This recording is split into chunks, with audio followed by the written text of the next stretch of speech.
자, 저희가 지난 시간 SP 믹싱을 공부했는데요. 다시 한번 복습을 한번 해보도록 할게요.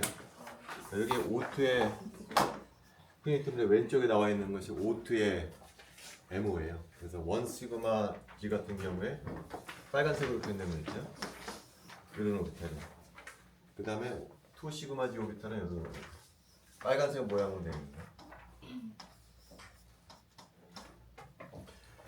O2처럼 S 오비탈하고 P 오비탈이 간격이 클 때는 그냥 이대로 끝날 거예요. 그러나 N2가 되면은 S 오비탈하고 2P 오비탈이 에너지가 비슷해지면서 서로 믹싱이 일어나요. 그래서 요 오비탈은 요 오비탈 성분이 섞여 들어가서 어떤 모양이 되냐면은 이런 모양.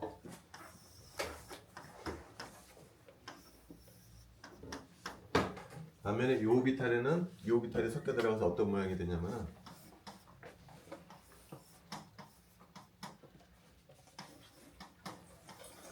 이런 모양이 됩니다. 먼저 체크해봐야 될 것은 뭐냐면은 요 오비탈하고 요 오비탈 에너지를 비교해봤을 때 얘가 왜 에너지가 낮아지냐는 거예요. 요 오비탈과 요 오비탈을 비교했을 때 왜 얘가 에너지가 더 높아지냐는 거죠. 그죠? 먼저 얘부터 보면은 얘도 본딩 오비탈이고 얘도 본딩 오비탈이죠. 그죠? 근데 오버랩이 어떤 게 더 크냐면은 얘가 더 커요. 왜냐면 이쪽이 더 커졌기 때문에. 그래서 본딩 캐릭터 갖고 있는 오비탈이 오버랩이 커지게 되면은 본딩 캐릭터가 강화되면서 에너지가 낮아지는 거예요. 더 안정화된다는 거예요.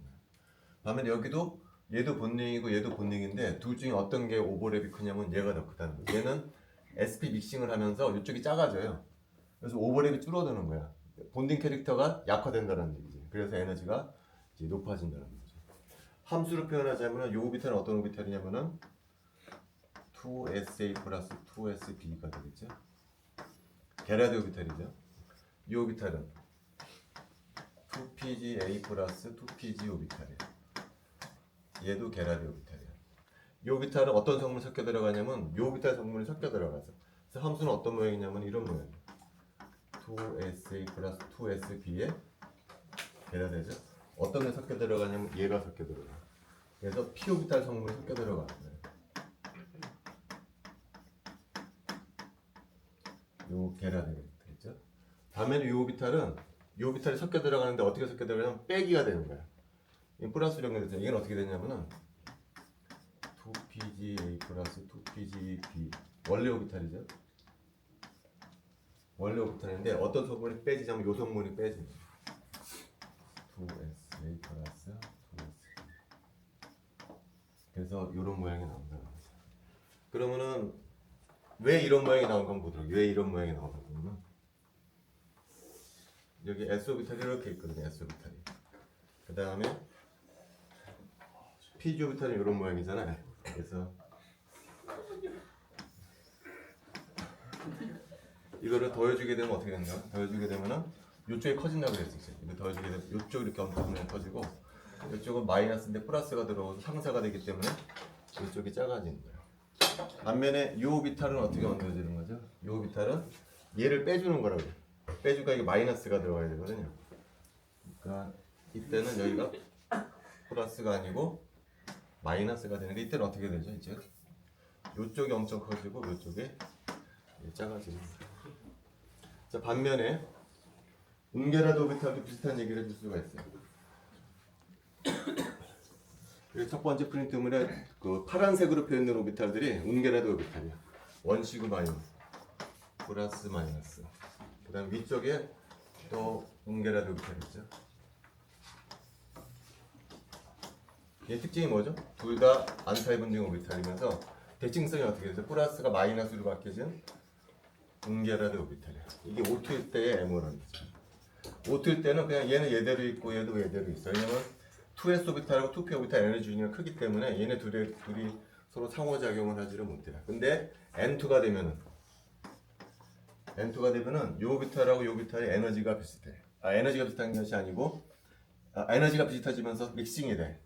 운게라드는 운게라드하고 상호작용. 그래서 얘는 어떤 오비탈이 되냐면은 이런 오비탈.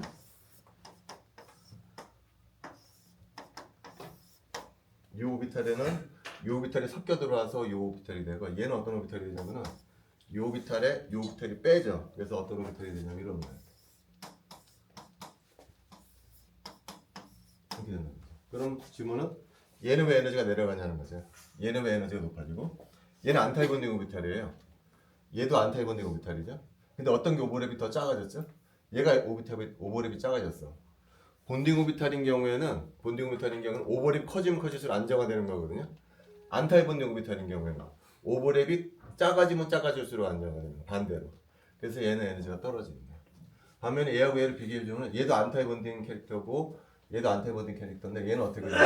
오버랩이 더 커져. 안타이 본딩 캐릭터를 갖고 있는데 오버랩이 커지게 되면 그런 더 안타이 본딩이 된다는 거야. 그래서 에너지가 더 높아진다는 거죠. 그래서 우리가 모양이 달라진다는 거죠. 결과적으로는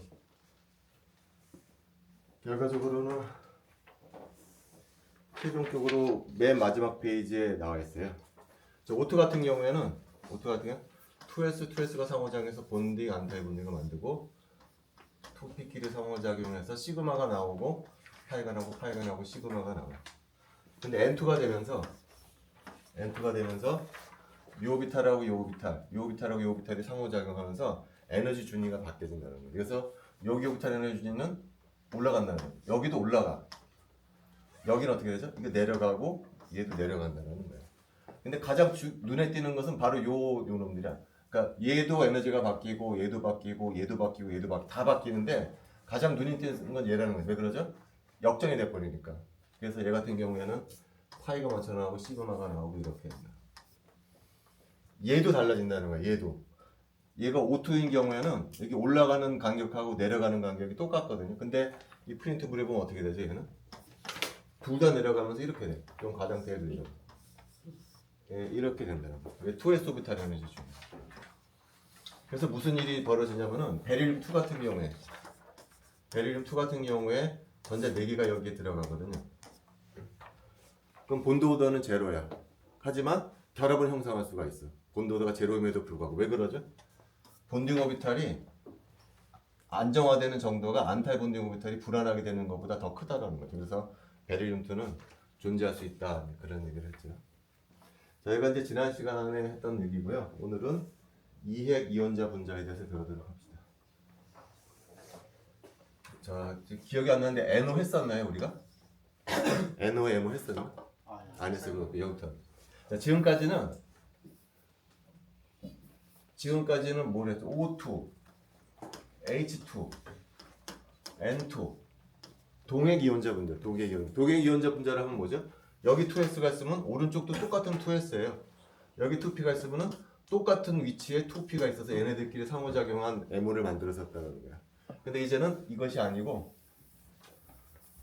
NO를 보자는 거지. 이핵 이온자 분자. 그래서 나이트로전에 2S가 여기 있고 2P가 여기 있어요. 그럼 옥시전의 2S 오비탈은 얘랑 같지가 않겠죠, 당연히. 옥시전은 나이트로전보다 일렉트로 네가티브 하거든요. 전자를 더 좋아해요. 그래서 옥시전의 2S 오비탈은 나이트로전의 2S보다 조금 아래쪽으로 그려져요. 이렇게 그려져요. 2P도 마찬가지로 이렇게 그려져요. 그래서 약간 에너지가 아래쪽으로 대동하고 서로 상호작용해서 이제 MO를 만들 거예요. 자, MO를 만들 텐데 두 가지를 강조하고 싶은데 동핵 이온자 분자랑 이핵 이온자 분자는 크게 차이점이 있어요. 동핵 이온자 분자 같은 경우에는 파동함수에 게라데 아니면 운게라데 얘기를 했었잖아요. 원점 대칭을 했는데 부호가 바뀌냐 안 바뀌냐 가지고서 게라데 운게라데를 판별을 쓰는데 이핵 이온자 분자에서는 그런 얘기를 해줄 수가 없죠. 왜냐면 분자 자체가 원점 대칭이 아니야. 분자가 원점 대칭이 아니기 때문에 이런 경우에는 게라데 운게라데라는 얘기 자체를 해줄 수가 없겠죠. 그죠? 자, 그 다음에 이제 두 번째가 중요한데, 자, 이게 에너지 수준가 똑같은 놈이야. 예를 들어서 이게 풋사이 1이라고 그러고 얘가 풋사이 2라고 해봅시다. 그러면 본딩이 만들어지고 안타이 본딩이 만들어질 거예요. 그죠? 자, 그럼 본딩 오비탈은 모양을 그려주면은 이렇게 그려줄 거예요. 여기는 이렇게 그려줄 거예요. 무슨 얘기냐면은 볼의 사이즈가 같아야 된다는 거예요. 여기 오비탈이 풋사이 1 오비탈이고 이 오비탈이 풋사이 2라고 그랬을 때 본딩 오비탈은 이 원의 크기가 같아야 돼요. 당연히 같을 수밖에 없죠. 똑같은 놈이니까. 이 부호는 다를지 모르지만 볼의 크기는 같아야 돼요. 그 말은 무슨 얘기냐면 이 오비탈도 얘 성분이 정확히 50%, 얘 성분이 정확히 50%씩 들어가 있다는 거지. 동핵 이온자 분자의 경우는. 근데 이핵 이온자 분자의 경우는 좀 달라. 이핵 이온자 분자 같은 이게 에너지는 좀 달라진다는 거죠. 이렇게 된다. 그래서 얘도 본딩을 만들고 안타이 본딩을 만드는데 얘는 어떤 모양이냐? 좀 과장되게 그리자면 이렇게 그리죠. 여기는 어떻게 되느냐? 사이즈가 다르다는 거야. 사이즈가. 다시 말하면은 요 오비탈은 어떤 오비탈을 더 많이 담냐면은 요 오비탈을 더 담는다는 거야. 얘가 이 성분도 섞여 들어가고 여기도 마찬가지로 풋사이는 A1, 풋사이 1, A2, 풋사이 2가 될 거예요. 여기도 풋사이 1이라고 그러고 풋사이 2라고 그러는데 A1과 A2가 크기가 다르다는 거야. 왜 그러냐면 얘는 뭐를 더 많이 담냐면은 가까운 위치에 있는 요 오비탈을 더 많이 담는다는 거죠. 그래서 A1의 크기하고 A2의 크기를 비교해 보면은 A2가 더 크다는 거야. 얘는 얘를 더 많이 닮아. 그래서 이쪽 볼을 더 크게 그려줘야 돼. 반면에 안타이본디오 오비탈은 둘 중에 어떤 게 더 컨트리뷰션이 크냐면은 더 높은 에너지 중에 요 오비탈을 더 많이 크게 그려줘요. 이게 큰 차이점 중에 하나예요. 자, 근데 예를 들어서 좀 극단적인 케이스 한번 보려고 그래. 극단적인 케이스라고 하면 얘는 조금밖에 안 차이 나거든요. 엄청 차이가 나면 어떻게 될까? 이렇게 차이가 난다. 그러면 이렇게 돼. 구해보면. 그 말은 무슨 얘기죠? 얘는 이제는 거의 그냥 얘예요. 얘 성분은 거의 없어. 그냥 얘는 그냥 요 오비탈이야. 안타이본디 오비탈도 그냥 얘야. 그 말은 무슨 얘기죠? 에너지 차가 클 때는 새로운 오비탈이 안 만들어진다는 거야. 그냥 어토믹 오비탈이 몰레큘러 오비탈. 그래서 우리가 분자 오비탈을 만들 때 첫 번째 조건이 그랬잖아요. 에너지가 비슷한 것끼리 상호작용한다는 게 바로 이거는 에너지가 너무 차이가 나버리면은 만들어지는 분자 오비탈이 사실은 분자 오비탈이라기보다는 그냥 원래의 원자 오비탈이라는 거죠. 자, 그래서 이해 이원자 분자의 경우에는 이걸 조심해야 된다. 자, 그래서 얘를 한번 이제 보도록 할게요. 얘를. 그래서 이해 이원자 분자지만 취급하는 것이 뭐 크게 다르진 않아요. 2S는 대부분 이제 2S끼리 상호작용해서 본딩 안타이 본딩을 만들고요. 2P는 2P끼리 상호작용해서 본딩 안타이 본딩 만드는 것이 그렇게 어렵진 않아요. 파이 만들고 시그마, 파이 시그마 이제 그대로 만들어주면 된다는 거죠. 하지만 두 가지 조심해야 된다는 거죠. 이젠 더 이상 파동함수에 게라디움 게라제를 붙이면 안 된다는 거예요. 그래서 여기 그림을 그릴 때도 여기 조그맣게 여기 크게 그려줘야 돼. 여기 크게 그려주고 여기 조그맣게 크기를 다르게 그려줘야 한다 빼고는 크게 달라지는 건 없다는 거죠. 자, 그 다음에 여기 이제 NO의 MO거든요. 그래서 전자를 채워 넣을 거예요. 전자를 채워 넣을 거예요. 그럼 어떻게 되냐면은 이렇게 돼. 여기는 쌍얼리지 못한 전자 하나가 있어. 홀수 전자니까 그죠? 그래서 밸런스 일렉트론을 순서대로 세가지고 집어넣어주게 되면 이렇게 돼요. 자, 근데 우리가 3장에서 요 NO의 MO 루이스 다이그램을 그려봤거든요. 두 가지를 그릴 수가 있어요. 두 가지를. 이렇게.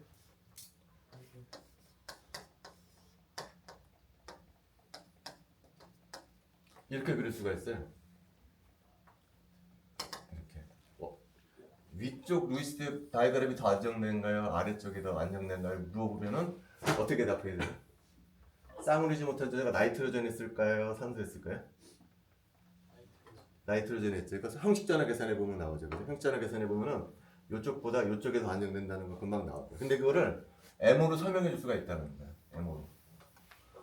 자, 이게 이제 루이스 다이그램에 가면은 쌍울이지 못한 전자가 나이트로젠에 있고 본드보드가 2라는 건데 이 전자가 어디에 있는 전자죠? 바로 이 전자죠. 여기. 여기에 있는 전자라는 거예요. 여기 있는 전자. 여기 있는 전자는 어떻게 만들어지는 거죠?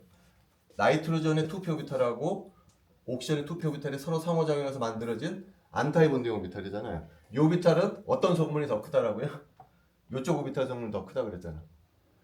아까 이 오비탈하고 이 오비탈이 서로 상호작용해서 만든 안타이 본딩 오비탈은 어떤 성분이 더 많다고 그랬어요? 여기 오비탈의 성분이 더 많다고 그랬잖아요. 여기 전자도 마찬가지야. 이 오비탈도 얘하고 얘가 섞여져서 만들어지긴 하는데 어떤 성분이 더 크냐면은 이쪽 성분이 더 커요. 다시 말하면 나이트로젠 오비탈의 성분이 섞여 더 많다라는 거죠. 그러니까 이 전자는 어디 쪽에 주로 치우쳐 있는 전자라고 부를 수가 있냐면은 나이트로젠에 치우친 전자라고 얘기해 줄 수가 있다는 거지. MO에서도. 자, 이거는 이제 MO 이론하고 루이스 다이그램이 일치를 보는 얘기야. 근데 일치를 보지 않는 경우가 있어. 많은 상황이 있어. 뭐냐면은 얘는 본드 오더가 얼마죠? 2점. 두 개가 그려지는 거야. 얘는 본드 오더가 얼마일까요? 얘는 본드 오더가 2.5가 된다는 게 다르다는 얘기죠. 실제로는 뭐에 가깝냐면 얘가 더 가까워. 이중 결합보다 조금 더 강한 결합 에너지를 보이고 있다는 거예요. 그래서 루이스 다이그램보다 에머가 좀 더 잘 설명해 준다라는 거죠. 자, 이거 이제 2의 기혼자 분자인데 지금 2의 기혼자 분자는 이게 2s 오비탈이 약간 내려가긴 하지만 그렇게 많이 안 내려가거든. 조금 내려가는 거야. 그래서 대충 2s는 2s끼리 2b는 2b끼리 상호작용해서 에머를 만드는데 안 그런 경우도 있어요. 전혀 다른 경우. 전혀 에너지 준위가 다른 경우도 있을 수가 있어. 그게 우리 책에서 어떤 케이스냐면은 HF 케이스. 자, H의 1s 오비탈은 어디에 있냐면은 여기에 있어요. 근데 플로린의 2s 오비탈은 어디에 있냐면은 얘보다 한참 아래쪽에 있어. 이쪽에 있어. 근데 플로린 2p 오비탈이 대충 이 정도에 있어. 다시 말하면은 1s 오비탈은 2s 오비탈이랑 상호작용을 못해. 왜냐면 에너지차가 워낙 크기 때문에. 그래서 얘는 상호작용 못하고 1s는 어떤 오비탈이랑 상호작용하냐면은 2p 오비탈이랑 상호작용할 수가 있어. 에너지가 가까운 쪽이. 그래서 2s 오비탈은 상호작용을 못해가지고요. 표기는 시그마 오비탈, 시그마라고 그래서 마치 분자 오비탈처럼 표기는 하는데 사실은 얘는 그냥 플로린의 2s 오비탈이야. 얘는 결합이랑 상관이 없어. 그래서 위에 뭐라고 붙이냐면은 NB라고 붙여. NB는 뭐의 약자냐면은 넘번딩 오비탈의 약자예요. 사실 분자 오비탈처럼 표기는 하지만 사실은 실제로는 플로린의 2s 오비탈이라는 거죠. 그래서 얘는 넘번딩 오비탈이 되고, 근데 1s 오비탈은 뭐랑 상호작용할 수 있냐면 2p 오비탈이랑 상호작용할 수가 있어. 에너지가 비슷하기 때문에. 근데 두 개 오비탈, 어떤 오비탈이 상호작용할 때는 조건이 두 개잖아요. 에너지가 비슷해야 된다. 그다음 두 번째는 또 뭘 따져봐야 되냐면은 오버랩을 따져봐야 되거든요. 세 개 오비탈이 있죠. 2pg, 2px, 2py. 결론적으로 1s 오비탈하고 2px, 2py는 오버랩이 제로가 돼. 왜 그러냐면은 s 오비탈은 이런 모양이죠, 그죠? px 오비탈은 이런 모양이거든요. 그래서 요 오비탈과 요 오비탈의 오버랩을 어떻게 계산하냐면 곱한 다음에 다 더해주는 거예요. 곱하게 되면 여기 영역이 플러스 영역이 되고 여기가 마이너스 영역이 돼서 정확히 이그젝트리 캔슬이 돼서 이 오비탈하고 2px나 2py 오비탈은 오버랩이 제로가 되는 오비탈이에요. 에너지는 비슷하지만 그렇기 때문에 상호작용을 하지를 못해. 이 두 개 오비탈은. 이 두 개 오비탈도 그냥 옆으로 그려줘. 이렇게 그려주고 표기를 파이로 해줘. 파이. x, y. 그리고 위에 뭐를 써주냐면 nb라고 써줘요. 넘번딩 오비탈. 결합이랑 상관없는 오비탈이라는 거지. 표기는 분자 오비탈처럼 표기를 하지만 실제로는 무슨 오비탈이냐면은 그냥 플로린의 2px, 2py를 그대로 그려준 것 뿐이야. 표기만 분자 오비탈처럼 시그마니 파이니 표기는 하지만 실제로는 그냥 플로린의 2px, 2py 오비탈이라는 거죠. 그래서 결론은 뭐냐면은 수소의 1s 오비탈이랑 상호작용할 수 있는 플로린의 오비탈은 2pg 오비탈이다. 그래서 얘가 본딩을 만들고 이렇게 안타이 본딩을 만들고. 자, 안타이 본딩 오비탈을 그려봐라 그러면 어떻게 그려주면 될까요? 여기 1s 오비탈이고 pg 오비탈을 마이너스 플러스로 그려줘서 여기 뭘 만들어주는 거죠? 노드를 만들어주는 거죠. 본딩 오비탈을 그려보면 어떻게 될까요? 여기 플러스가 되고 여기 플러스 마이너스 해가지고서 이게 뭐가 돼야 되죠? 결합이 형성이 되도록 그려주면 된다. 그래서 이것이 바로 HF의 MO 다이어그램이에요. MO 다이어그램. 자, 그래서 이거 갖다가 좀 다시 한번 이제 그려볼게요. 이걸 다시 그려주게 되면은 1S가 있고 2P가 이거 그려주고 이거 두 개 빠져나오고 본딩 안타이본 이렇게 이게 이제 HF라고 해서죠. 그래서 HF가 가지고 있는 밸런스 일렉트론을 순서대로 채우면 어디까지 채워지게 되냐면 여기까지 채워지게 돼요. 이렇게 된다는 거죠. 자, 그러면 이 MO 다이어그램의 이론하고 루이스 다이어그램하고 한번 비교를 해보도록 할게요. HF의 루이스 다이어그램은 그러면 어떻게 되죠? 이렇게 되죠, 그죠? 먼저 여기 있는 전자는 어디에 있는 전자일까요? 여기 있는 전자겠죠. 본딩 오비탈에 있는 전자. 그 다음에 여기 있는 세 개의 전자쌍은 어떨까? 이 세 개의 전자쌍은 결합하고 상관없는 전자쌍이죠. 어디에 있는 전자일까요? 여기에 있는 전자, 여기에 있는 전자, 여기에 있는 전자가 바로 요 세 개의 비공유 전자쌍에 해당한다. 그 다음에 좀 더 디테일하게 들어가서 여기 있는 전자는 어디에 해당하냐면은 여기에 해당한다고 그랬어요. 근데 우리가 잘 알지만 얘는 폴라 코밸런트 본드거든요. 약간 아이오닉 캐릭터가 섞여 있어요. 다시 말하면 얘는 델타 플러스고 얘는 델타 마이너스. 왜 그러냐면 플로린이 좀 더 전자를 좋아하거든요. 다시 말하면 여기 있는 전자는 수소하고 플로린이 50%씩 공유한 전자가 아니에요. 어느 쪽으로 약간 치우쳐 있을까요? 플로린 쪽으로 약간 치우쳐 있어야 된다는 얘기죠. 왜냐면 플로린이 전자를 더 좋아하니까. 여기는 전자는 50%가 아니고 플로린의 성분이 더 커. 근데 여기 이 오비탈이 가로 그래. 이 오비탈은 뭐하고 뭐가 섞인 거죠? 얘하고 얘가 섞인 건데 얘가 에너지 주기가 더 낮잖아요. 그러니까 이 오비탈은 어떤 성분을 더 많이 갖고 있겠어요? 이 오비탈을 더 많이 갖고 있을 거예요. 플로린은 2pg 오비탈의 성분을 더 많이 갖고 있는 오비탈이에요. 얘보다 얘가 에너지가 더 낮기 때문에. 그게 바로 설명이 된다. 자, 그 다음에 얘랑 이제 뭐를 비교해 볼 거냐면은 KF랑 비교해 보려고 그래요. 자, HF하고 KF를 비교해 보면은 HF는 전자 하나가 다 날아가지는 않아. 델타만큼 1보다 작은 일부의 전자만 날아가는데 KF는 보통 우리가 어떻게 비교하냐? 그냥 플러스 마이너스로 비교해. 다시 말하면 이 경우는 포타시움에 있던 전자 하나가 몽창 플로디로 넘어간다라고 해석을 하고 있거든요. 그걸 MO에서는 어떻게 해석을 하는가 봅시다. MO에서는 여기 플로린의 어떤 오비탈이고 수소의 1s 오비탈이에요. 근데 이게 포타시움으로 가면 어떻게 되죠? 포타시움 가면 더 이상 1s 오비탈이랑 상호작용하는 게 아니죠. 한자 높은 쪽에는 s 오비탈이랑 상호작용하죠. 포타시움의 s 오비탈은 어디 있냐면 여기 있지 않고 어디 있죠? 여기 있다 여기. 그러니까 얘하고 얘가 상호작용할 때 본딩 오비탈이 여기 만들어지거든. 근데 얘가 아니야 이제는. 얘하고 얘가 상호작용하는 거예요. 근데 아까 뭐라고 그랬어요? 요게 크게 차이가 나지 않을 때는 이렇게 본딩 만들고 안타이 본딩이 만들어지만 이게 크게 차이가 나면 어떻게 만들어지 이게? 그냥 얘는 그냥 얘라고 그랬었잖아요. 얘는 그냥 얘라고 그랬잖아요. 다시 말하면 요 오비탈이 더 이상 여기 생기지 않겠죠. 얘하고 얘가 상호작용하면은 이제는 얘가 상호작용하면 바로 여기에 생기는 거예요. 바로 얘랑 거의 똑같다는 거예요 사실은. 이 에너지 차가 크게 되면은 여기 본딩 오비탈은 사실은 뭐랑 똑같냐면은 그냥 요 오비탈이랑 똑같다는 거예요. 다시 말하면 포타슘인 경우에는 본딩 오비탈이 무슨 오비탈이랑 똑같냐면은 그냥 플로린의 2pg 오비탈이랑 똑같아진다는 거예요. 그러니까 다시 말하면 여기 있는 전자는 뭐라고 얘기해 주면 되죠? 이거는 그냥 플로린에 있는 전자다라고 해석을 해주면 된다는 거예요. 그래서 플러스 전자 하나가 완전히 플로린으로 넘어가는 것을 우리가 설명할 수 있다라는 얘기예요. 자, 여기까지가 2의 이온자 분자의 MO 이온에 대한 얘기예요. 자, 이제 그 다음에 이제 뭘 할 거냐면은 포토일렉트론 스펙트로스코피를 할 거거든요. 포토일렉트론 스펙트로스코피는 원자에서도 한 적이 있었죠. 원자에서 이게 어디에 썼었죠? 원자 오비탈의 에너지 준위를 측정하는데 우리가 포토일렉트론 스펙트로스코피를 사용했잖아요. 분자에서도 사용할 수가 있어요. 분자에서도 이 오비탈 에너지 준위가 얼마인지를 측정을 할 때 똑같이 포토일렉트론 스펙트로스코피를 사용할 수가 있어요. 이 것들은 좀 원자 오비탈, 분자 오비탈을 이해하는데 상당히 중요하기 때문에 잘 들어야 돼요. 제가 지난 시간에 프린트물 하나 나눠준 거 있거든요. 프린트물 보면은 지난 시간에 나눠준 프린트물에 여기 그림이 있는 게 있어요. 이런 그림. 한번 찾아보도록 하세요. 지난 시간에 나눠줬거든요.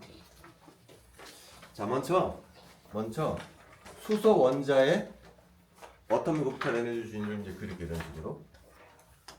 여기 이제 백tum 레벨이 있어요. 수소 원자는 전자 하나가 있잖아요. 그래서 얘 오비탈 에너지 준위를 측정하기 위해서 바깥에서 주어진 에너지 갖고 있는 포톤을 쏴줘가지고 얘를 때려주는 거예요. 그래서 얘를 이쪽으로 올려주게 되면은 얘가 갖고 나온 키네틱 에너지를 측정하게 되면 우리가 뭘 측정할 수가 있냐면은 요 1s 오비탈의 에너지 준위를 측정할 수 있다는 그런 얘기를 했었죠. 그래서 수소를 찍어보면은요 어디서 나오냐면은 13.6 일렉트론 볼트에서 픽이 하나가 나와요. 왜냐면 이 오비탈 에너지 준위가 13.6 일렉트론 볼트. 자, 헬륨도 마찬가지로 실험해 볼 수가 있거든요. 헬륨도 마찬가지로 해볼 수가 있는데 헬륨의 1s 오비탈은 어떻게 될까요?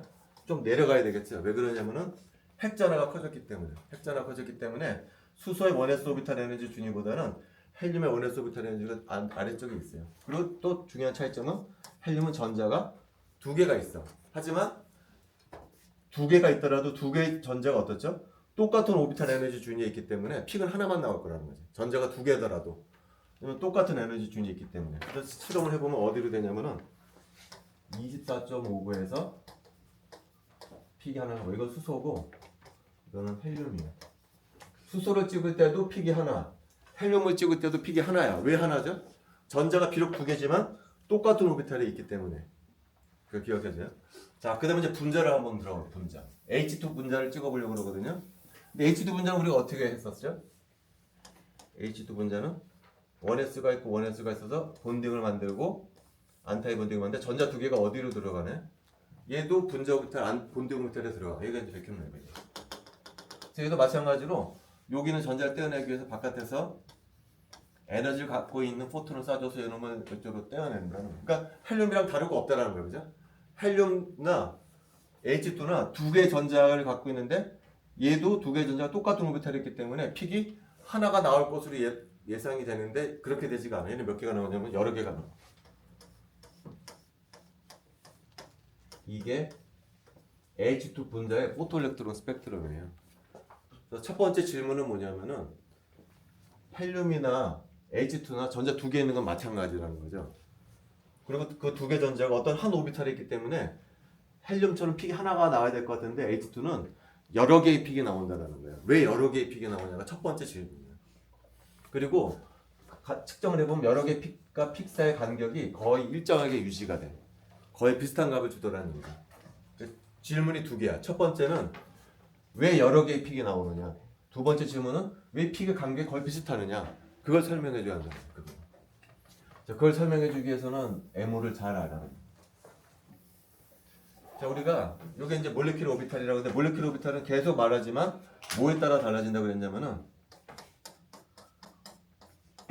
원자 사이 거리 R이 달라지게 되면 이 포텐셜 에너지 곡선이 에너지 중에 달라진다고 그랬죠. 우리가 뭘 그릴 수가 있냐면은 이렇게 두 개의 전자가 들어갔을 때 이런 곡선을 그릴 수 있다 그런 얘기를 했죠. 이거는 뭐의 포텐셜 곡선이죠?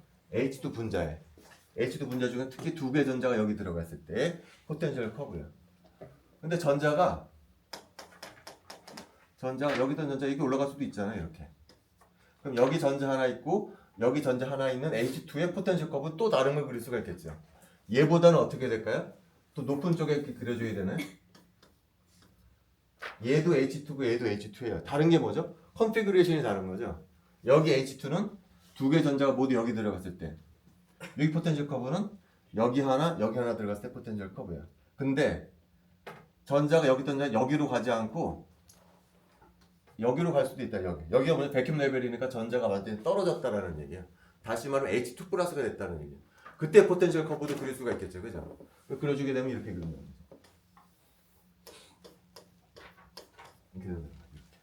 포토일렉트론 스펙트럼이라고 하는 것은 뭐죠? 여기 있던 전자를 떼어내가지고 여기까지 보내는 것이 포토일렉트론 스펙트럼이잖아요. 이 그림에서는 포토일렉트론 스펙트럼은 여기 있던 전자를 여기로 보내는 거예요. 이 그림에서는 어떻게 되는 거죠? 요 포텐셜 커브에서 요 포텐셜 커브로 보내는 것이 포토일렉트론 스펙트럼에 해당하는 프로세스라는 거죠. 그래서 요거는 포토일렉트론 스펙트럼 해석할 때 필요가 없어요. 그죠? 그래서 포텐셜 커브는 존재하긴 하지만 포토일렉트론 스펙트럼 해석하는 필요가 없기 때문에 일단은 지워버릴게요. 그래서 포토일렉트론 스펙트럼이라고 하는 것은 뭐냐면은 여기 있던 전자를 여기로 보내는 프로세스랍니다. 자, 근데 포텐셜 커브가 이렇게 있으면은 분자는 뭘 할 수가 있죠? 진동 운동을 할 수가 있잖아요. 그럼 진동 에너지 준위를 그릴 수가 있어요. 이런 식으로. 여기도 진동 에너지 준위를 그릴 수가 있을 거라는 거예요. 자, 그래서 이제 주의할 거. 내가 포텐셜 에너지 커브를 그릴 때 H2를 그리고 H2 플러스를 그렸는데 이 H2 플러스를 함부로 그리면 안 돼. 함부로. 세 가지 포인트가 있어. 첫 번째, 내가 H2 플러스 포텐셜 커브를 그렸는데 요 미니멈까지 거리를 오른쪽으로 시프트 시켰어요. 바로 위에다 그리지 않았죠. 약간 오른쪽에다 그렸어요. 약간. 왜 그랬을까? 왜 이 포텐셜 커브를 약간 오른쪽으로 치우쳤을까? 왜냐면 H2 플러스하고요. H2하고 어떤 게 더 강한 결합이죠? H2가 더 강한 결합이죠. H2의 본도다가 얼마나 그랬어요? 얘는 1이고 얘는 얼마나 그랬죠? 2분의 1이라고 그랬잖아요. 뭐가 더 강한 결합이냐면은 H2가 더 강한 결합이에요. 그럼 결합이 강해지면 어떻게 된다 그랬죠? 결합 길이가 줄어들어야 된다. 약해지면 결합 길이가 늘어나야 된다 그랬잖아요. 그러니까 H2에서 H2 플러스로 되면은 결합이 약해져야 되는 거예요. 결합이 약해지면 어떻게 될까요? 결합 길이는 늘어나야 된다는 얘기죠. 그래서 오른쪽에다 그러는 거예요. 바로 위에다 그리면 안 되고 오른쪽에다 그려줘야 되는 거예요. 그 다음에 여기 간격도 다르게 그렸어요. 내가 이 간격은 뭐에 해당한다고요? 결합 에너지에 해당한다 그랬잖아요. 여기 깊이하고 여기 깊이도 같게 그리면 안 되겠죠. 그죠? H2가 더 깊어야 되겠죠. 왜냐면 H2가 더 강한 결합이니까. 그래서 얘보다 얘를 더 깊게 그렸다는 거예요. 얘를. 자, 근데 마지막 하나. 내가 이거 바이브레이셔널 레벨이 있다고 그랬잖아요. 여기도 바이브레이셔널 레벨인데 간격이 어떠지? 간격도 같이 그리질 않았죠.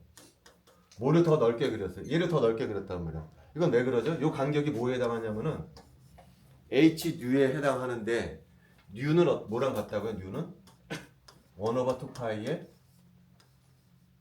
뮤분의 k인데 k가 뭐라고 그러는 거예요? k가 두 개의 원자를 스프링으로 매달렸다고 했을 때 힘상수가 바로 k라고 했었잖아요.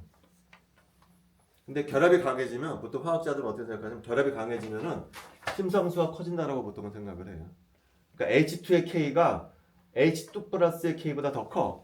이게 크니까 어떻게 되죠? 뭐가 더 커야 돼요? 뉴가 더 커야 돼요. 뉴가.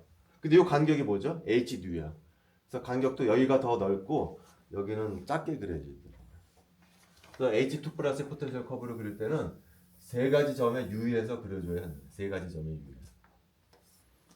오른쪽으로 그려줘야 되고 요 깊이를 얇게 그려줘야 되고 요 바이브레이션 에너지 레벨 사이 간격도 얇게 그려줘야 한다는 거예요. 그래서 이게 이제 그려질 거예요. 그죠? 자, 그 다음에 포토일렉트론 스펙트럼은 이 상황에서 내가 이제 빛을 쏴줄 거예요. 빛을 쏴주면 여기서 여기로 올라가는데 분자는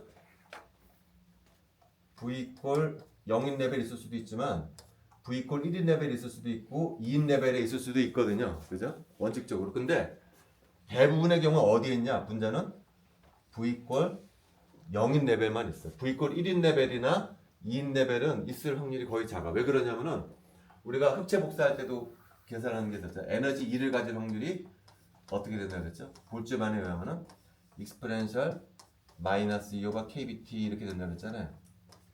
근데 KBT에 비해서 이 2는 뭐냐면은 요 바이브레이션의 에너지를 나타내 주는 거예요.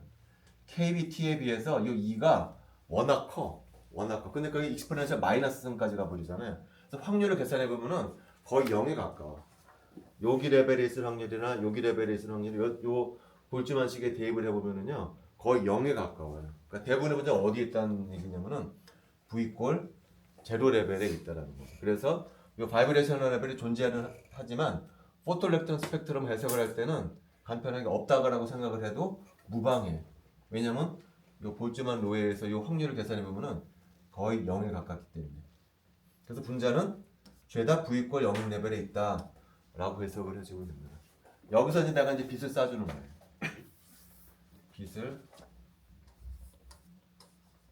쏴주면 여기서 여기로 올라가요. 여기서 여기로 올라가면서 어떻게 될까요? 전자는 튀어나간다는 거죠. H2에서 H2 플러스로 되면서 전자가 튀어나가는데 그 전자 키네틱 에너지를 측정하는 것이 포토일렉트론 스펙트럼이다라고 했었죠. 자, 근데 이제 편의상 설명을 편하게 하기 위해서 대충 구체적인 숫자를 대입하려고 그래. 여기 제로 레벨 있죠. 여기 제로 레벨 있죠. 여기 제로 레벨에서 제로 레벨 사이 간격을 내가 600이라고 가정하게 600. 그 다음에 요 바이브레이셔널 레벨 사이 간격을 내가 50이라고 할게요. 간편하게 편의상. 자, 그리고 쏘아주는 빛의 에너지를 내가 1000이라고 가정을 할게. 단위는 생략하고 포톤 에너지는 1000이야. 근데 여기 제로에서 제로까지 에너지 간격은 600이야. 그리고 H2 플러스의 진동 에너지 레벨 사이 간격은 50이라고 가정했을 때 어떤 데이터가 나오는지를 한번 보자. 자, 1000이라는 빛을 쏴줬어. 그랬더니 분자가 V 이퀄 0에서 어디로 가냐면은 여기로 올라갈 수 있죠. V 이퀄 제로 레벨로. 그러면 여기서 여기로 올라가는데 얼마 에너지가 필요하다고 그랬냐면은 600의 에너지가 필요하다고 그랬잖아. 받기는 1000을 받았는데 600만 사용했으니까 나머지 400은 어떻게 될까요? 전자가 키네틱 에너지를 갖고 나갈 거라는 거죠. 그래서 400에서 픽이 하나가 나올 거라는. 400픽은 어디서 어디로 가는 거죠? 여기 제로에서 여기 제로로 갈 때. 그 다음에 얘는 여기로 올라갈 수도 있죠. 여기로. V꼴 원인 레벨로. V꼴 원인 레벨로 올라갈 때는 얼마를 더 써야 되죠? 50을 더 써야 되잖아요. 50을. 그러니까 전자의 키네틱 에너지가 얼마가 될까요? 350 이렇게 나올 거라는 거죠. 그죠? 또 있을 수가 있죠. 여기서 여기로 갈 수도 있잖아요. 그럼 50을 더 써야 되잖아요. 그럼 어디가 될까요? 300. 그래서 쭈쭈쭉 여러 개의 픽이 나올 수가 있다. 그러니까 아까 질문했듯이 헬륨에서는 픽이 하나가 나오는데 H2에서는 여러 개 픽이 나온다고 그랬잖아요. 왜 여러 개 픽이 나오는지 결과적으로 H2를 분자라서 무슨 레벨이 존재하는 거예요? 바이브레이셔널 레벨이 존재해. 원자에는 없는 진동을 할 수가 있기 때문에 여러 개의 픽이 나온다는 거예요. 그리고 픽의 간격이 거의 비슷해. 왜 그러죠? 이 포토일렉트론 스펙트럼에서 나오는 이 픽 간의 간격은 무엇을 반영하는 거죠? 요걸 반영하는 거죠. 요거라는 것이 뭐예요? H2가 아니고 H2 플러스의 진동 에너지 레벨에서의 간격을 반영이 50이라거든. 그러니까 포토일렉트론 스펙트럼을 측정하면은 뭐를 측정할 수가 있냐면은 H2가 아니고 전자가 하나 떨어져 나간 H2 플러스의 진동 에너지 레벨 사이의 간격에 대한 정보를 준다는 거예요. 여기에 간격을 주는 것이 아니고 H2 플러스의 진동 에너지 레벨 사이의 간격에 대한 정보를 준다라는 거예요. 자, 지금까지는 픽 포지션에 관한 얘기예요. 픽이 어디서 나오느냐, 어느 위치에서 나오는가에 관한 얘기였어요. 자, 이제 할 얘기는 뭐냐면은 픽의 인텐시티, 픽이 똑같은 인텐시티로 나오지 않거든요. 이렇게 컸다가 작았다 이런 식으로 이런 모양이에요. 이게 등간격이긴 한데 인텐시티는 다 달라. 어떤 픽은 큰 픽이 나오고 어떤 픽은 작은 픽이 나와. 픽의 인텐시티에 관한 얘기를 해주려고. 픽의 인텐시티라고 하는 것은 뭐죠? 여러 개 트랜지션이 있는, 요 트랜지션도 있고 요 트랜지션도 있고 요 트랜지션도 있는데 어느 트랜지션이 더 확률적으로 잘 일어나느냐가 바로 픽의 인텐시티를 반영하고 있는 거예요. 어느 트랜지션이 가장 잘 일어나느냐, 그것이 픽의 인텐시티랑 상관이에요. 그런데 그걸 연구한 사람이 이제 프랑크하고 콘돈이라는 사람이에요. 프랑크하고 콘돈에 의하면, 자, 요 얘기는 우리가 20장에서 또 나오거든요. 잘 들어보도록 하죠. 자, 먼저 아까 그대로 그려줄게요. 이게 H2예요. 그다음 H2 플러스. 그 여기 진동 에너지 준위가 이렇게 있다 그랬었죠. 그리고 분자는 V 제로 레벨에 있어.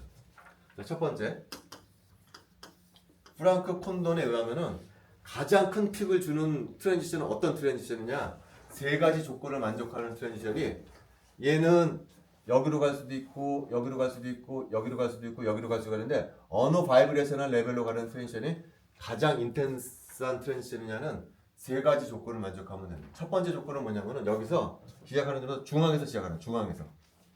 중앙에서 시작을 하라. 이유는 나중에 설명합니다. 그 다음에 이제 화살표를 올릴 거거든. 화살표를 올릴 때 수직으로 올려야지 이렇게 삐딱하게 올리지 말라는 거야. 수직으로. 자, 그 다음에 포텐셜이 지금 오른쪽으로 시프트 됐잖아요. 그러니까 어떻게 되겠어요? 수직으로 올리게 되면 어디서 만나죠? 왼쪽 벽이랑 만나게 되겠죠. 그죠? 그 왼쪽 벽이랑 만나는 근처에 어떤 바이브레이셔널 레벨이 있으면 그 트랜지션이 가장 인텐시티가 큰 트랜지션이다라는 거예요. 그래서 요 트랜지션이 여기서 여기로 가는 트랜지션이 요 레벨로 가는 트랜지션이 가장 인텐스한 트랜지션이고, 여기서 여기로 가거나 여기로 가는 것은 인텐시티가 점점 줄어들어서 이런 모양을 보인다라는 얘기예요. 그럼 이제 설명을 해야 되겠죠. 왜 1번, 2번, 3번을 만족하는 트랜지션이 가장 인텐스한 트랜지션이냐?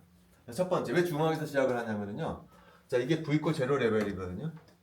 V = 제로 레벨의 파동함수를 그려보면 어떤 모양이냐면 이런 모양이에요.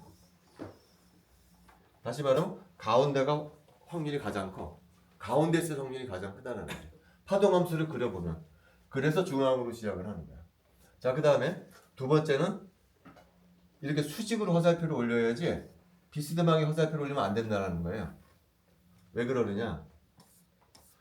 여기 X축이 뭐죠? 이게 X축이 R이에요. R이라고 하는 것은 뭐죠? 수소 원자가 있고 수소 원자가 있으면은 이 두 사이 거리를 R이라고 하는 거거든요. 근데 내가 여기서 여기로 갈 때 전자가 하나 떨어지고 있는 와중에 이게 이렇게 된다는 얘기는 뭐죠? 이렇게 되는 얘기는 R이 변한다는 얘기야. 여기서 여기로 가면서 전자가 하나 딱 떨어져 나가는데 전자가 떨어지면서 R이 바뀐다는 얘기죠. 이렇게 화살표가 비스듬하게 올라간다는 얘기는. R이 바뀐다는 얘기는 따라서 무슨 얘기죠?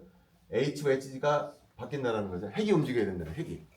근데 그러기가 힘들다는 거예요. 왜 그러냐면은 여기서 여기로 올라가는데 대충 몇 초가 걸리냐면은 10의 마이너스 15승초라고 하는 엄청나게 짧은 시간에 전자가 떨어져 나가요. 전자는 가볍잖아요. 전자는 매우 가볍기 때문에 금방 떨어져 나간다는 거야. 대충 시간이 10의 마이너스 15승, 뭐 10의 마이너스 14승 정도로 굉장히 짧은 시간이라는 거야. 근데 그 와중에 전자보다 수천 배 무거운 핵이 움직이기는 힘들다는 거지. 워낙 무겁기 때문에. 근데 이렇게 간다는 얘기는 뭐죠? R이 변한다는 얘기잖아요. 근데 그럴 수가 없다는 거예요. 핵은 워낙 무겁기 때문에 전자만 딱 튀어나가지 그 와중에 핵이 움직이기는 힘들다는 거죠. 그래서 수직으로 화살표를 올려야 된다는 거예요. 자, 마지막으로 세 번째는 뭐냐면은 왼쪽 벽이랑 만나는 곳으로 트랜지션이 잘 일어난다는 거야. 그건 왜 그러냐면은 또 비슷한 얘기인데 분자가 지금 어느 레벨에 있죠? V 제로 레벨에 있어요. 그러니까 제로 포인트 에너지를 갖고 있지만 거의 움직이고 있지 않고 있는 상태라는 거야. 최고로 작은 에너지를 갖고 있잖아요. 핵이 거의 약간의 움직임은 있겠지만 거의 움직이지 않고 있어. 근데 10-15승초 후에 또 마찬가지로 움직이지 않고 있어야지 이렇게 짧은 시간 동안에 갑자기 모멘텀이 생겨서 움직이고 있어? 그건 곤란하다는 얘기야. 근데 요 에너지 레벨에서 요 포인트는 무슨 포인트라고 부르냐면은 터닝 포인트라고 불러요. 터닝 포인트에서는 어떻죠? 속도가 거의 제로에 가깝다는 거지. 제로에 가까운 게 제로죠, 제로. 그죠? 그러니까 전이가 되기 전에도 모멘텀이 거의 제로에 가깝고 여기로 트랜지션 했을 때도 속도가 거의 제로에 가깝기 때문에 모멘텀도 역시 안 변하는 트랜지션이라는 거예요. 근데 만약에 이런 데로 트랜지션 하면 어떻게 될까? 이런 데는 이때는 속도가 있다라는 거죠, 이쪽은. 이쪽은 속도가 제로지만 이쪽은 속도가 꽤 있다라는 거예요. 근데 만약에 여기서 여기로 가게 되면 어떻게 될까요? 여기서 여기로 가게 되면 갑자기 모멘텀이 생겨야 한다는 얘기거든요.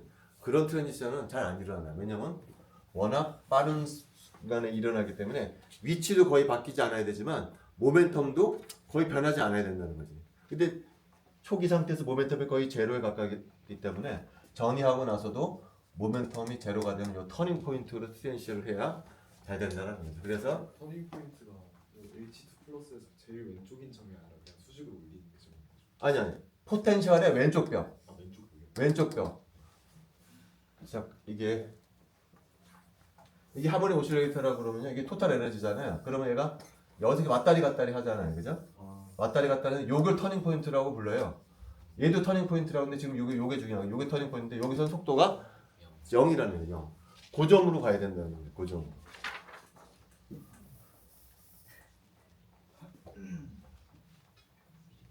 그래서 여기서 왼쪽 벽으로 만든 트랜지션이 가장 크고 그 아래나 위로 올라가면은 조금씩 줄어들어서 이런 모양을 보인다는 거예요. 다시 말하면은 가운데 픽이 하나 큰 거 있고 양쪽으로 픽이 여러 개가 보인다는 거죠. 자, 근데 요 설명을 하기 위해서는 가정이 하나가 필요해서 어떤 가정이 필요하냐면은 포텐셜이 오른쪽으로 시프트 됐다라는 가정이 필요해요. 그래야 이렇게 나온다는 거예요. 그래야 왼쪽 벽이랑 만난다고 그랬잖아요. 지금 오른쪽으로 가야만 이런 모양이 보인다는 거야. 근데 H2 플러스가 왜 포텐셜이 오른쪽으로 갔죠? 왜? 전자를 떼어냈는데 그 전자가 본딩 오비탈에 있는 전자를 떼어냈기 때문에 오른쪽으로 간 거죠. 본딩 오비탈에 있는 전자를 떼어냈기 때문에 결합 차수가 작아진 거예요. 그래서 결합이 약해졌잖아요. 그래서 포텐셜을 오른쪽으로 그렸죠. 그죠? 그렇죠? 그 말은 뒤집어 얘기하자면 뭐죠? 포토일렉트론 스펙트럼을 찍었더니 이렇게 나왔어. 그 말은 무슨 얘기죠? 포텐셜이 오른쪽으로 갔다라는 얘기였거든요. 포텐셜이 오른쪽으로 갔다는 얘기는 뭐냐면은 그 오비탈은 본딩 오비탈이라는 의미예요. 본딩 오비탈에서 전자가 떨어져 나갈 때는 이런 모양의 픽이 보인다는 거예요. 그러면은 본딩 오비탈이 아니고 넘본딩 오비탈에서 전자가 떨어져 나가면 어떻게 될까요? 결합이랑 상관이 없는 넘본딩 오비탈에서 전자가 떨어져 나가면 어떻게 그리면 되죠? 이게 X2라고 그러고 넘본딩 오비탈에서 전자가 떨어져 나가면은 결합 차수의 변화가 없을 거 아니에요. 그 X2 플러스는 어떻게 그려야 돼? 바로 위쪽에 그려야 되겠지. 바로 위쪽에. 이렇게 그려줘야 돼요. 넘본딩 오비탈에서 만약에 전자가 떨어져 나갔다라고 하면 똑같은 얘기 해줄 수가 있어요. 이게 V 제로거든요. 그 제로에서 여기로 갈 수도 있고 여기로 갈 수도 있고 여기로 여러 개 레벨로 갈 수가 있는데 어떤 레벨로의 텐션이 가장 강한 텐션이냐면 V 제로에서 V 제로로 가는 것이 가장 큰 픽을 줘. 그 다음에 V 제로에서 1으로 가는 거 줄어들어. 또 올라가는 거 더 줄어들어. 이런 식의 모양이 보일 거야. 그러면은 여기서는 왜 제로에서 제로로 가는 게 가장 이피션트? 아까랑 똑같은 얘기. 여기 이니셜 스테이트에 있을 때 요만큼 에너지만 갖고 있었기 때문에 올라가서도 요만큼 에너지 갖고 있어요. 비슷한 에너지. 여기로 트랜지션 하기는 얼마 에너지를 가져야 되죠? 요만큼 에너지를 갖고 움직여야 되잖아요. 그런 거는 잘 안 일어난다는 거예요. 그래서 넘본딩 오비탈에서 전자 떨어져 나갈 때는 큰 거 하나 나오고 옆에 찔끔 몇 개 나오고 끝나는 모양을 보인다. 그래서 포토일렉트론 스펙트럼을 찍었더니 이런 모양이 나오더라. 라는 얘기는 무슨 얘기냐면 그 오비탈, 전자가 떨어져 나가는 오비탈은 넘버닝 오비탈의 성격일 가능성이 크다라는 얘기예요. 그래서 결론을 얘기하자면 포토일렉트론 스펙트럼을 찍어보면은 크게 두 가지 종류의 부류가 있어요. 요런 모양을 보일 때가 있다. 요런 모양. 그리고 요런 모양을 보일 때가 있다라는 거야. 이제 다음 시간에 우리가 N트의 포토일렉트론 스펙트럼을 해석을 할 거거든요. 어떤 경우는 요런 모양의 픽을 보일 때가 있고요. 어떤 경우는 요런 모양을 보일 때가 있고. 해석을 어떻게 하냐? 요런 모양의 픽이 보일 때는 그 지금 전자가 어느 오비탈에 있었냐면은 본능 오비탈에 있는 전자가 떨어져 나갔구나를 얘기해 준다는 거죠. 이런 모양을 보였다는 얘기는 떨어져 나간 전자가 어떤 오비탈에 있었냐면은 넘버닝 오비탈에서 떨어져 나갔다는 것을 알려주는 힌트라는 거예요. 자, 여기까지가 이제 기본적인 내용이고, 다음 시간은 뭘 할 거냐면은 N2의 포토일렉트론을 해석을 하려고 그러는데, 자, N2는 우리가 방금 지난 시간에 했지만 이렇게 돼 있잖아요. 그 다음에 파이가 있고 시그마가 있고, 그 전자가 어디까지 씌워지냐면은 여기다 이제 빛을 쏴줄 거예요. 빛을 쏴주게 되면 이 빛이 얘를 떨어뜨릴 수가 있겠죠. 얘를 떨어서 픽이 만들어질 수가 있고, 여기 있는 전자들 떼서 픽이 만들어질 수가 있고, 여기 전자, 픽이 만들니까 크게 몇 군데서 나오겠어요? 네 군데서 나와야 되겠지. 네 군데서. 근데 모양이 다르다는 거야. 어떤 놈은 이런 모양을 보여. 어떤 놈은 이런 모양을 보여. 또 어떤 놈은 또 다시 이런 모양을 보여. 이렇게 된다는 거야. 네 군데서 픽이 보이는데 픽이 보이는 어떨 때는 이런 모양, 어떨 때는 이런 모양, 이런 게 된다는 거죠. 그 아까도 얘기했지만 만약 이런 모양이 보였다니 이 오비탈은 본능 오비탈의 성격을 갖고 있구나. 이런 것은 이거는 넘버닝 오비탈의 성격을 갖고 있는 그런 식으로 해석을 할 수가 있다는 거죠. 그래서 다음 시간에는 N2의 포토일렉트론 스펙트럼을 해석하도록 할게. 오늘 한 것 중에 질문 있습니까? 이제 계속 똑같은 질문을 하는데 안타이 본딩은요 어떻게 되겠어요? 자, 이게 HX2고요. 안타이 본딩은 결합이 어떻게 될까요? 더 강화가 될 거 아니에요? 그 포텐셜 어떻게 그려야 되죠? 왼쪽으로 보내야 돼요. 왼쪽으로.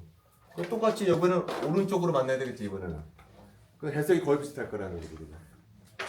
그지? 왼쪽 벽이랑 만나는 거랑 오른쪽 벽이랑 만나는 거의 해석을 비슷한데 경험적으로 안타이 본딩 오비탈은 이렇게 많이 가지를 못해. 그냥 거의 넘버딩 오비탈처럼 크게 변하지가 않아. 경험적으로. 그럴 수가 있어요. 또 질문 있습니까? 없으면 마치도록 할게요.